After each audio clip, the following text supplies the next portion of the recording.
네, 2022년 마지막 주입니다. 어떻게 한 해 마무리 잘 하고 계신지 모르겠습니다. 제가 1년 동안 이것저것 많이 사서 리뷰도 하고 사용도 하고 했는데요. 그 중에서 잘 썼다 싶은 것들을 조금 추려가지고 와봤습니다. 이름하여 추천템이라고 볼 수도 있겠는데요. 첫 번째로 소개할 제품은 마샬의 스피커 M 버튼입니다. 최근에는 이제 M 버튼 2, 그러니까 후속기도 나오기는 했는데 저는 아직 사실 그건 써보지를 못했고요. 원만 계속 사용을 하고 있는데 소리도 좋고 기능도 좋고 방수도 잘 되고, 그래서 영상도 제가 길게 사용을 해보고 찍을 만큼 굉장히 애정을 가지고 있는 그런 제품입니다. 겨울철도 캠핑을 가시죠. 그랬을 때 우중 캠핑, 그리고 눈이 왔을 때 이런 물기로부터 자유로울 수 있는 그런 스피커고요. 요즘에는 사실 앱으로 다운받아서 뭔가 컨트롤해야 하는 그런 장비들이 점점 많아지고 있어요. 저도 그거를 즐겨 쓰기는 하지만 물리 버튼으로 이전 곡, 다음 곡 볼륨, 그리고 블루투스 페어링 등등 얘가 가지고 있는 기능을 거의 다 바로바로 사용을 할 수 있기 때문에 어플 사용이 좀 어려운 분들이라고 하더라도 부담 없이 접근하고 사용할 수가 있습니다. 실제로 제가 이거를 부모님을 사드리고 1년 정도를 쓰고 계신데 아직도 만족하고 고급스럽다고 아주 잘 사용하고 계십니다. 두 번째는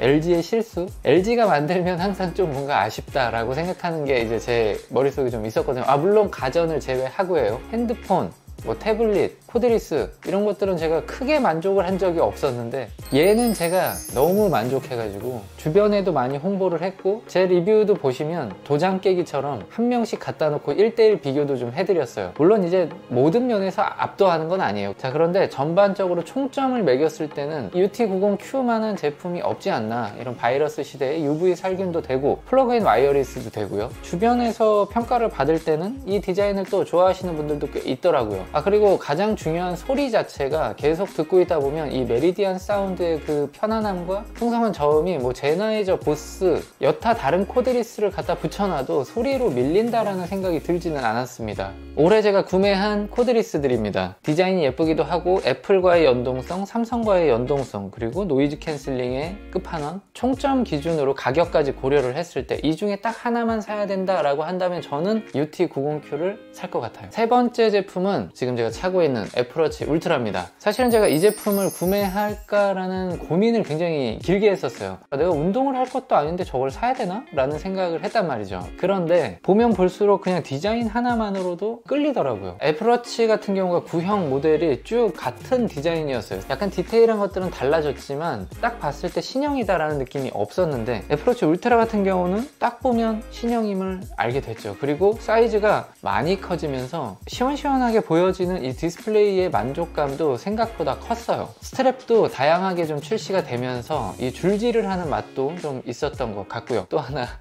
얘를 보고 있으면 자꾸 운동을 해야겠다라는 압박을 받기도 해요. 운동하기 버튼이 밖으로 하나 나와 있어요. 이 주황색 버튼인데 아주 추워지기 전까지 산책을 꽤 자주 했거든요. 얘를 이렇게 누르면 운동하기가 바로 열려요. 메뉴를 찾아서 열 때보다 확실히 편하기는 했습니다. 자, 네 번째는 갤럭시 탭 S8 울트라입니다. 제가 이 제품을 처음에 구매할 때만 해도 반신반의했었거든요. 언박싱하고 일단 놀랐고요. 그동안 보여지지 못했던 부분을 보는 느낌이 좀 들기도 했고요. 사이즈가 크다 보니까 야, 이거 모니터로 사용을 해도 좋겠다 라고 기대를 많이 했어요. 그런데 생각보다 활용을 아주 많이 하지는 못했어요. 이 큰 게 핸들링 하기가 좀 어렵긴 하더라고요. 그럼에도 제가 이 제품을 꼽은 이유는 크기에서 오는 새로운 사용자 경험이 분명 혁신 포인트가 있다라고 생각을 하기 때문입니다. 갤럭시 탭 S8 울트라용 거치대예요. 여기 보면 이제 펜도 들어갈 수 있겠다.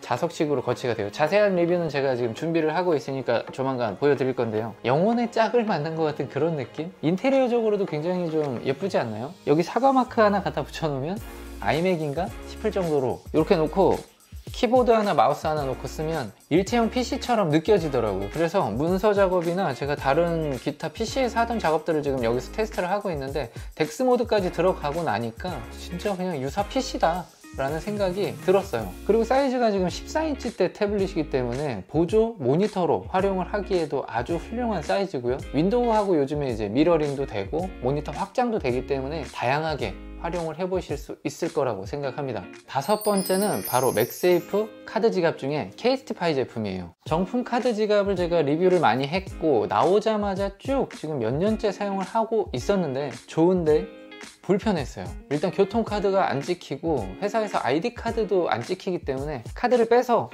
찍고 다시 넣고 하는 이런 불편한 과정을 계속 반복을 했는데, 처음으로 제가 서드파티 제품들을 구매를 해서 사용을 해봤더니 차폐가 안 되는 단점이 있었어요. 얘는 이제 앞뒤로 차폐가 되어 있는 거고요. KST5 이 제품은 여러 가지를 고려했다라고 느껴진 부분이, 뒷면은 차폐가 되어 있습니다. 폰이 해킹을 당해서 카드 정보를 빼갈 때는 가져갈 수 없게 만들고, 앞면은 차폐가 되어 있지 않아서 이대로 찍으면 교통카드, 아이디카드 모두 찍힙니다. 핸드폰을 붙인 채로 가도 잘 돼요. 사용성을 완벽하게 높였다라는 생각을 했고, 조금 더 많이 카드를 보여줌으로 인해서 디자인적인 일체감은 떨어지지 않나 했지만 얘를 카드만 뺄 수 있다는 장점, 이게 또 존재를 했고요. 콜라보가 정말 많이 되어 있기 때문에 여러분들께서 원하시는 디자인을 고르실 수가 있습니다. 요즘에 이제 환경을 생각하지 않을 수 없잖아요. 지구와 함께 살아가기 위해서 친환경 소재를 사용한 KST5 이 제품은 가격이 약간 비싸다라는 점 말고는 정말 완벽한 제품이지 않을까라고 생각을 했습니다. 여섯 번째로 맥세이프 3-in-1